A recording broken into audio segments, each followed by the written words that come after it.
It's January the 1st, and the year is 2050, and these New Year's fireworks are super depressing. All around the world, miniature suns flash and burn over cities and military installations for the briefest, brightest moment, and then give way to great mushroom clouds that will soon distribute deadly radiation across the world. This finally happened. Somebody somewhere in a place of great power chose to press that forbidden red button. What happens next is apocalypse, and there's no going back. What actually happens if humanity were to cross the threshold into World War III? What would it look like for the people on the ground? What happens in the best case scenario, and what happens in the worst? How thorough is the devastation? How immense is the sheer human tragedy? And could it be possible one day that we or our descendants would find a way to rebuild? This is World War III, the aftermath. A couple of months ago, we published an episode on this channel entitled World War III, Whose Side Are You On?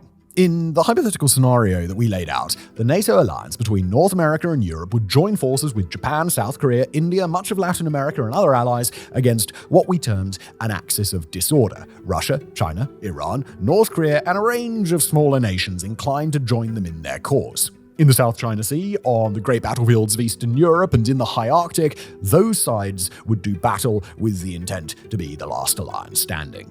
In that situation, there are no guarantees about how each side would act or how far they'd be willing to go in order to achieve victory. Of course, that's a reality you could interpret in two directions, one of which would be the optimistic approach that when faced with the cold, hard reality of mutually assured destruction, the nations involved would find some way to wage large-scale conventional war without deploying nuclear weapons. Or, of course, they could even be so thoroughly shaken that they'd take the opportunity to draw down the conflict and find some other way to work out their differences. Unfortunately, while it's fair to call that a legitimate optimistic option, the thing we can't call it is realistic. Faced with a cycle of mutual escalation and forced to square the reality that the first side to back down is probably the side that loses out in the conflict, it would be very difficult for leaders of either alliance to justify a decision to stand down. After all, if you're facing a threat so scary that you'd be willing to start World War III to oppose it, then the last thing you'd want to do is simply give in at the end. That's always been the main problem with the proliferation of weapons of mass destruction, that if you've got them, you're likely to use them under certain circumstances, no matter how much you don't want to. And in a scenario where the entire world is at each other's throats, the odds of collectively avoiding the use of weapons of mass destruction are decidedly low. So let's talk about WMDs and specifically nuclear weapons. Around the world, 9 nuclear arms nations are known to collectively possess a bit over 12,000 warheads. That includes almost 5,600 by Russia and a bit over 5,000 by the United States, with each of those two nations keeping over 1,600 of those warheads deployed at any given time. China's estimated to have about 500, with a rapidly expanding arsenal. France has a bit under 300. The UK, 225. Pakistan and India keep pace with each other at about 170 warheads each. North Korea is believed to have about 50, and although Israel has never acknowledged the existence of its nuclear weapons program, it's thought to have around 90 warheads at its disposal. Meanwhile, several other nations have so-called breakout capability or nuclear latency. No completed warheads, but the ability to take weapons-grade uranium or plutonium, build a working bomb around it, and place that warhead into a delivery mechanism. Japan, in particular, is considered to be able to make a nuclear weapon basically at will, while Iran, Brazil, Canada, Germany, South Korea, and debatedly a couple of other nations could get there fairly quickly if they put their minds to it and got support from nuclear-armed allies. Now, we'll be pessimistic today and say that with reason to be suspicious that World War III is inevitable, each of those nations manages to produce about a dozen warheads in time. Japan, with its head start, will assign about 50. The truth of the matter, however, is that these are just a small fraction of the warheads that would be expended in a full-scale nuclear exchange, and they probably wouldn't matter much in the end. For nations to create small nuclear arsenals like that, it gives them a powerful deterrent capability. That is to say, they can convince an adversary not to attack them. But if everybody's attacking everybody anyhow, well, it doesn't matter that much where a single weapon goes if there are thousands flying through the air. So, while we're on the most depressing subject ever, let's talk about destructive potential. Now, nuclear weapons today are far stronger than the ones dropped on Hiroshima and Nagasaki at the end of World War II, with most Russian and American warheads providing an explosive yield equivalent to at least 100 kilotons of dynamite, as opposed to the Hiroshima bomb's yield of 15 kilotons. According to the Nuke Map tool by nuclearsecrecy.com, a weapon of that size detonated in downtown Manhattan would kill nearly 600,000 people and injure 1.3 million more. The largest nuclear bomb in America's current arsenal, the 1.2 megaton B-83, would kill 1.8 million and harm another 3.3 if detonated in the same spot. While the warhead China loads into its intercontinental ballistic missiles, the 5 megaton Dongfeng 5 would kill 3.2 million and harm 4.7 million more. Luckily, it's not likely that most modern nuclear weapons would be aimed at downtown Manhattan or toward major population centers at all. Instead, international nuclear use doctrines are widely understood to stress attacks against several main types of target: adversary launch capabilities, major military installations, and command and control. For any nation that chooses to launch a nuclear strike, the perfect scenario is one in which they can prevent their adversary from striking back. And while that's nearly impossible to do in today's world, it's certainly worth a try. That means that a first wave of strikes might hit capital cities, but would also target remote missile launch facilities and military bases that might be far away from other population centers. But those rules only apply in a first strike, and after that, as nuclear weapons continue to be exchanged, military-industrial targets and larger masses of militarily relevant assets become more important to target. That means population centers are back on the menu, and the results are predictably grim. Now, because we're talking about a nuclear exchange between entire world alliances with many nuclear-armed states on each side, not just an exchange between the US and Russia, those targets could be far more widespread. The world's most populous cities, especially those that double as capitals for their home nations, would likely be obliterated. Tokyo, Shanghai, New Delhi, New York, Moscow, Beijing, Tehran, Paris, Karachi, Rio, and more, all wiped off the map in hours, with total casualties likely rising into the hundreds of millions. A 2019 simulation by Princeton University estimated that 91.5 million people would die in an exchange primarily between the United States and Russia, leaving out many of the world's nuclear powers. Add China, India, Pakistan, and many non-nuclear nations to the target list, and it only gets worse. We ourselves used NukeMap data here, just by dropping America's largest bomb on Shanghai, Beijing, and Tehran, and dropping China's largest bomb on New Delhi, Tokyo, and Seoul. That's one single bomb each, and we've raised the death toll by 22.1 million to 113.6 million in total. Again, we got to that increase with just 6 well-placed explosions of warheads that the world already has. And that's not even accounting for other weapons of mass destruction that might get deployed. Although chemical and biological weapons are regulated by several international treaties, those treaties are only so good as their enforcement mechanisms, and there is no telling what world nations might be hiding behind closed doors. That destructive potential is at its greatest when we discuss biological agents, often easy to cultivate with limited resources and small operations. They're incredibly deadly, they're utterly impossible to control once released. We can account for the possibility of more modern WMDs too. Well-hidden, highly advanced artificial intelligences that, if they exist and are instructed to visit maximum pain on an adversary, might find all manner of ways to accomplish that task that we simply couldn't foresee. But even that incredible, abominable instruction, that incomprehensible loss of human life, is just a portion of an exchange that would be over within days or even just hours. It's time to talk about the aftermath, where somehow things get even worse. Just before we continue, quick plug for our fantastic newsletter. Look, imagine never missing the critical details behind today's global events, those decisive moments and hidden narratives that shape our world. And that's exactly what you'll get with the WarFronts newsletter. Every week, you'll receive expertly curated insights into global conflicts, powerful military strategies, and analysis delivered directly to your inbox. No fluff, no noise, just crystal clear clarity wrapped in compelling stories and fascinating historical connections that you just won't find anywhere else. It's completely free, it's genuinely valuable, and signing up just takes a few seconds. There's a link below. Understanding the world just got a whole lot easier thanks to our newsletter. And now back to it. When we think about the true scale of the implications of a World War III-style nuclear exchange, we start with its effects on the human body. And while nuclear weapons have a diminishing ability to cause immediate suffering, the farther away from a blast you are, there isn't really a place on Earth where a nuclear exchange of this magnitude wouldn't have an effect. For people far enough away to survive a nuclear blast, but close enough to see it, the first problem to deal with is blindness. Anyone unlucky enough to be looking at the direction of a nuclear blast at a distance of a few miles or kilometers will be blinded on the spot. Some people's vision will come back eventually, but others won't. People close to the blast, but not close enough to be killed, will suffer second and third degree burns over much of their bodies, quite possibly also having to endure their clothes being set on fire if they're outdoors. A gargantuan shockwave traveling outward would do even more damage, collapsing buildings onto people, bursting eardrums, shattering windows into people's skin, and more.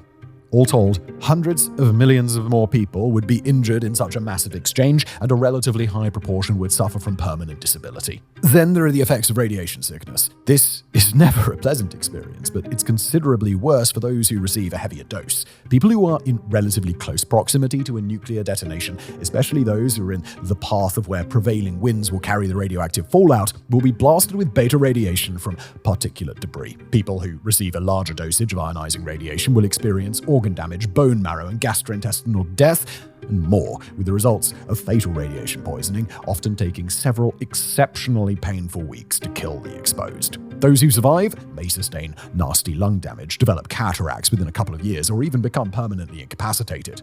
And then there's the cancer risks that can take up to multiple decades to appear in survivors. Finally, radiation exposure to a person can cause significant genetic damage to any children they may conceive after exposure. Because of the way that modern nuclear weapons are designed, detonation will often launch fallout into the atmosphere so that it's picked up by air currents, with that radioactive material often taking years to fall back to Earth in unpredictable places. As a direct result of that effect, when it's scaled upward to a worldwide nuclear exchange, much of the populated world would find itself at risk of the long-term health effects of fallout exposure. Quite frankly, it's not even worth accounting for the potential life-saving effects of fallout shelters here. While a select few will be able to leverage that sort of asset, the vast majority of people have no such option. After the human body is accounted for, we can zoom out to the community level, where a global nuclear exchange would compound the already severe problems that a community would face if even one nuclear weapon were detonated. In nations that are hit hard by such an exchange, or really hit at all, the means to coordinate large-scale disaster response would likely be incapacitated or destroyed outright. Economic projections on the damage of a global nuclear war vary widely, but all of them indicate that things would be really bad, and they get worse when you factor in the breakdown of human society. Emergency services would likely be severely diminished, supplies that are stored in major population centers would be wiped out or rendered inaccessible, and massive firestorms would render immense numbers of people permanently disabled. Those displaced populations, sometimes numbering in the millions, would be forced to survive on badly insufficient food stocks, with few options for shelter and with no civil authority to keep order. Expect widespread looting, violence, and starvation. Zooming out even further, we find nuclear winter, and with it, nuclear famine. Nuclear winter is a hypothetical concept, but one that most experts on the topic agree would be an inevitability with a nuclear exchange on the scale that we're discussing. With nuclear blasts come firestorms, and with firestorms come incredible amounts of soot, and with thousands of global city-sized firestorms come a corresponding amount of soot, and that much particulate matter rising into the stratosphere would precipitate a global cooling effect that could last for years or even decades. With it comes a precipitous drop in global temperature and even light penetrating the atmosphere. Most modeling has found that as few as 100 firestorms, equivalent to those observed by the Hiroshima blast of 1945, would be enough to cool the Earth by about 1 degree Celsius. So just think of what thousands of blasts using modern nuclear weapons could achieve. Cold War-era projections suggest that this would produce something resembling an ice age. The specifics of what it would take to get to nuclear winter have been the subject of some debate, but on the scale of the exchange we're talking about here, that all basically comes out in the wash. With nuclear winter comes nuclear famine. Crops can't grow, global food infrastructure can't sustain, and not just millions, but billions would die as a result. One recent study led by Rutgers University scientists and published in 2022 suggested that 5 billion people would eventually die from a war between Russia and the United States.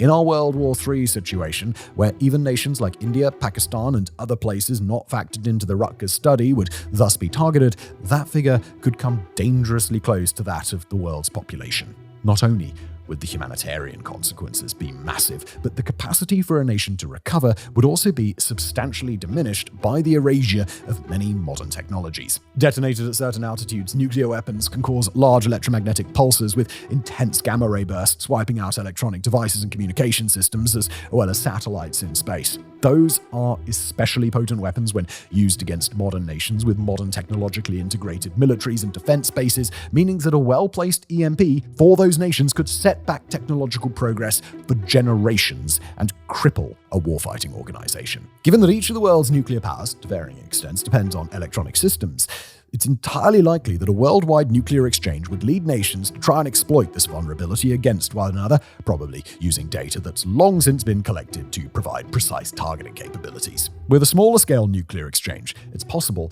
that a truly destructive EMP blast might be avoided. But in the event of a global exchange, we simply have to assume that every participating nation would end up hobbled. Finally, there's the possibility of continued war after a nuclear exchange, referred to in historical discussions, at least in English-speaking nations, as broken-backed warfare. Even despite the devastation of a global nuclear exchange and the likely destruction of command and control capabilities for most of the world's relevant militaries, there will be elements that survive, and those that do may choose or be directed to continue the fight however they can. For nations that fight enemies on their own doorstep, like say India would against both China and Pakistan, the prospect of invasion or aerial attack would remain based on the surviving assets that its adversaries can direct and control in combat. Nations that design their military kit to be hardened against EMPs will be at a greater advantage. If, for example, an EMP-hardened B-2 Spirit bomber were to survive a nuclear exchange in the United States, it could find itself charged with flights of thousands of miles in the aftermath to take out international targets